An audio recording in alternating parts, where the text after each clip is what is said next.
Yun, hello! Welcome back to myself. Welcome back to myself talaga. Okay, I'm here again, pero hindi na po sa Explorer side. So I have renamed my channel, which is Meet July. So I'd like to introduce myself. So dati kasi it's more like exploring parang YT world. But this time, I would really like to make the YT na talaga as my channel. I mean, part na talaga ng to introduce myself also. Parang may gustong makinig sa akin, no? Well, anyway, meron or wala, parang gusto ko lang i-enjoy na nagsasalita in front of the camera. Iba yung dating kasi eh, diba?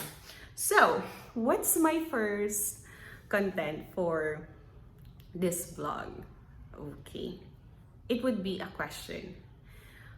When you wake up in the morning, or I'd rather ask myself, when I wake up in the morning, what do I usually open? What do I usually do? And so with you, what do you often do when you wake up in the morning? I think you might be like me, that when I wake up in the morning, the first thing that I do rather, is to check my phone. Ito yung isang phone ko. This is from Plan. Ayan. Pero I have a new phone na bigay ng kapatid ko. Okay, so ito yung pinakukuha ko ngayon. So yeah, many of us, when we wake up in the morning, the first thing that we open is our cell phone. So, nag-reflect ako. Sabi ko nga, manloloko ako, charis. Yung, di ba, you want to have some changes for the year. But sabi ko nga, we may fool sometimes ourselves, but at least we try, right? So one of the changes that I'd like to do for this year 2022 is to become more focused, not just to my goals, but also to my relationship with God, diba? So, this morning, I think I started it that before everything else, syempre, nag-pray ka, magpa-pray when you wake up in the morning. But it's a challenge on my part that when I wake up in the morning, the first thing that I do, aside sa magmumog and mag-pray, is to open this one. Yeah, the Holy Bible. And I think sobrang helpful ito, the Daily Gospel 2022. This is for the Catholic, but for those who are not Catholic, I think we all praise the same God, right? So, regardless of what it is, I think it's a challenge for me and for everyone siguro to make it a habit to be focused also to Him. I find it, last year, I think 1/4 or 1/3, I was able to do it. And ang laki ng tulong niya sa akin for my sanity because I worry a lot. I really worry a lot. Sobrang, alam mo yung praning, konting kwan lang talagang na-envision ko na yung possible na mangyari. At usually yung na-envision kong mangyari is negative. So which is not good on my part. Then I forget most of the time that, oh nga pala, I have a God. Nagiging cheesy ako, nagiging ano.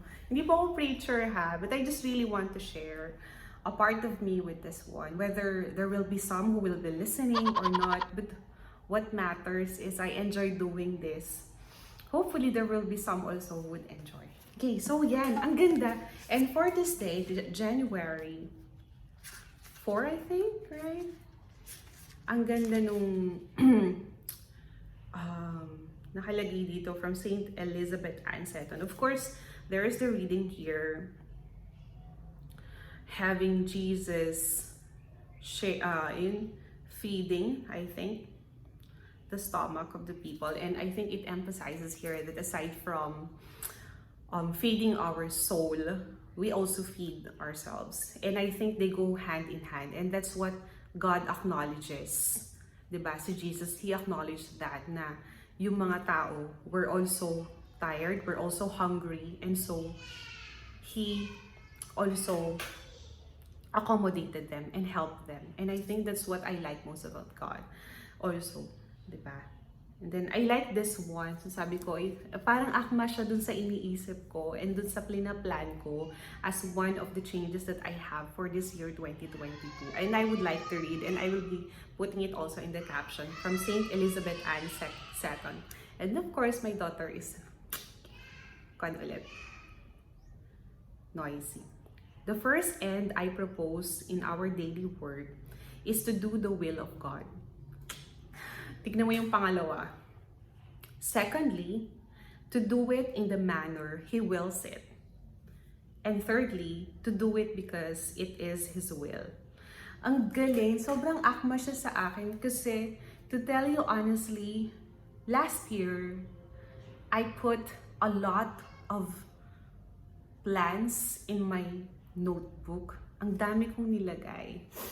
Like, having our own house, having our own business, and so on.